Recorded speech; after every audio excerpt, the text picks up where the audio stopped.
Hi everybody and welcome. I'm trialling out my new glam core lamp and I thought, well, whilst trial that out, why not have a go at sculpted nails? It's not one of my favourite things to do, I've done very little.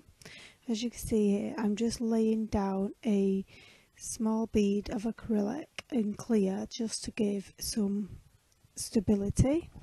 I didn't actually add enough, so I had to add more. I'm sorry I'm slightly off camera here.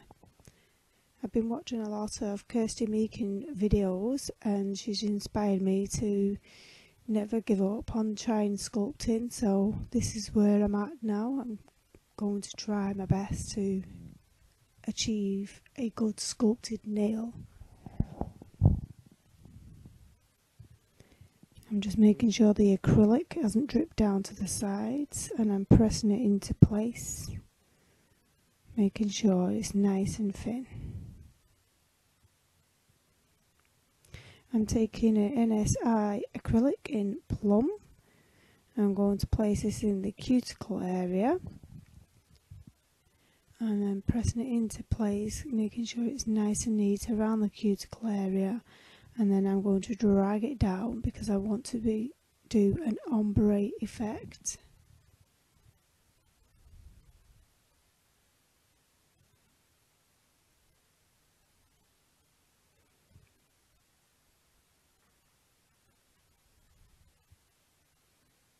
I'm just cleaning up the side walls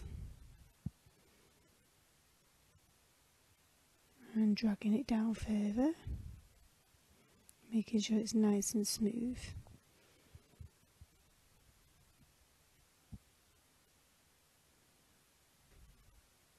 I'm then going to take my lighter purple, which I've mixed myself using one of the Magpie Beauty neon purple powders. I can't remember what it was called, but I will put it in the link description down below.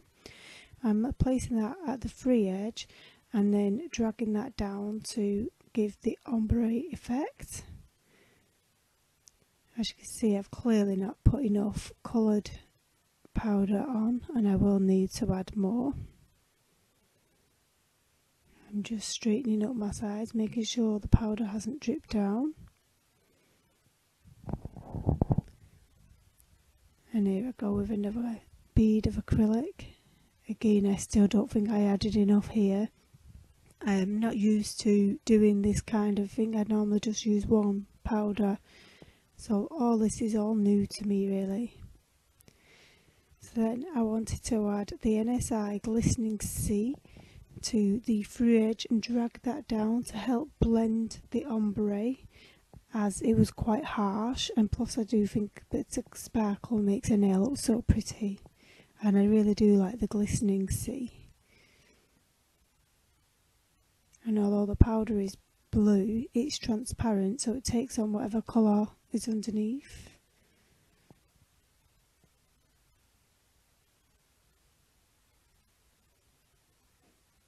Now going in with a clear NSI powder to encapsulate the nail, ready for filing, making sure the cuticle area is nice and neat and not flooded anywhere, and then gently bringing down the acrylic and making my apex.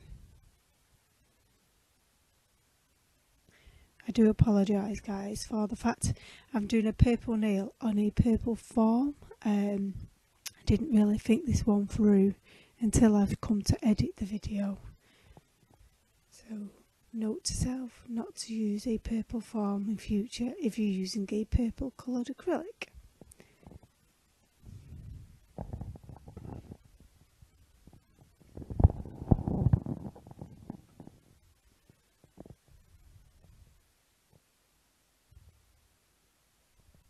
Just neatening up those edges and smoothing down the acrylic.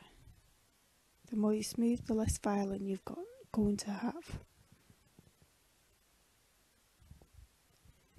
Here I'm just trialling out pinching tool that I got off eBay. I'm not used to pinching, but I thought I'd give it a trial.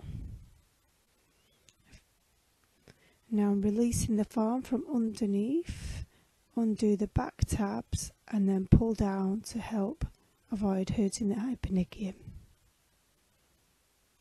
Now I'm filing here. Don't be alarmed, I'm using a higher grit file. It's an old file, plus I wouldn't use a higher file on a real person. And now I'm just using a buffing block to buff that down, wiping over a bit of acetone to help smooth it out further. And then I'm going to top coat it with a Ink London top coat. If anybody hasn't tried out Ink London, you must. It's amazing products. I would have done this video using Ink London acrylics, but the moment do not have any coloured acrylics, but I'm hoping they will come soon. I'm just going to cure that in the lamp, and there you go.